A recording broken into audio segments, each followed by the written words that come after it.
Ito na mga lods, yung final. Papatuyo na lang ako. Ayan na. Ayan. Nag-adjust ko pa yung kulay niya kahapon. Kasi iba-iba na yung kulay niya. Ayan. Palis na lang.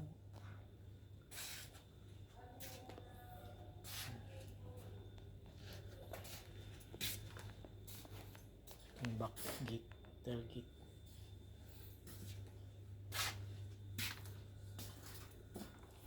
Konti ng dumi. Ayan na siya. Ayan, okay babe. Mamaya bukas, palis na.